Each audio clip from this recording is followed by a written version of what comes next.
মুয়াজ্জামদের জন্য স্কিম আছেন। কেউ কেউ বলছেন যে ৬৯,০০০ ইমাম মুয়াজ্জিম আছে, ওয়াকাফ বোর্ড থেকে তারা সাহায্য পান। হজ যাত্রীর ক্ষেত্রে সব সাহায্য আমরা করি।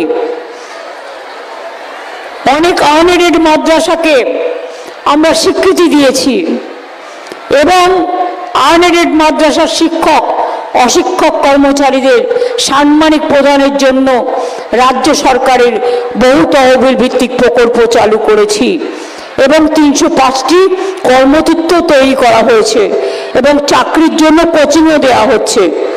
এবার আপনারা আমাকে বলুন যে সংখ্যালঘু যুবক যুবতীদের স্বনির্ভর গোষ্ঠীর ১৬,১৩,০০০ কোটি ৩০,০০০ কোটি টাকা লোন পেয়েছেন, যেমন তপশিলীরা পেয়েছেন, যেমন আদিবাসীরা পেয়েছেন তাদের ডিপার্টমেন্ট থেকে। তাছাড়াও মনে রাখবেন আমার ১২ লক্ষ সেলফ হেল্প গ্রুপ আছে, যা ভারতবর্ষের মডেল। আনন্দধারা প্রকল্পের মধ্যে দিয়ে, সৃষ্টির মধ্যে দিয়ে তারা মেলা হোক, পুজো হোক, সরকারি মেলা হোক, সব কিছুতে সুযোগ পায়। আর সেলফ হেল্প গ্রুপকে নিজের জিনিস জেলায় বিক্রি করার জন্য আমরা 23টা জেলায় 23টা শপিং মল তৈরি করে দিচ্ছি।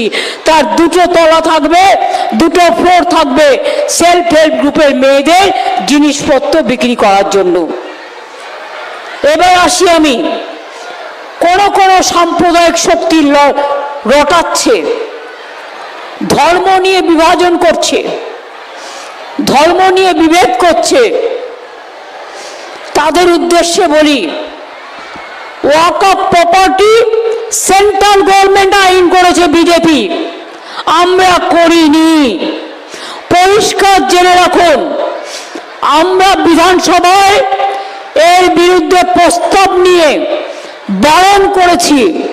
আমরা সুপ্রিম কোর্টে কেস করেছি, রাজ্য সরকার কেসও চলছে। তাছাড়াও আমরা যতদিন আছি আমি এসব জায়গায় কাউকে হাত দিতে দেব না। আপনারা বিশ্বাস রাখবেন, আমি মাজার থানে হাত দিতে দেব না, জয়ের থানায় হাত দিতে দেব না, মাঝি থানায় হাত দিতে দেব না। হিন্দু হোক, মুসলমান হোক, শিখ হোক, খ্রিস্টান হোক, ধর্মীয় স্থানেও হাত দিতে দেব না।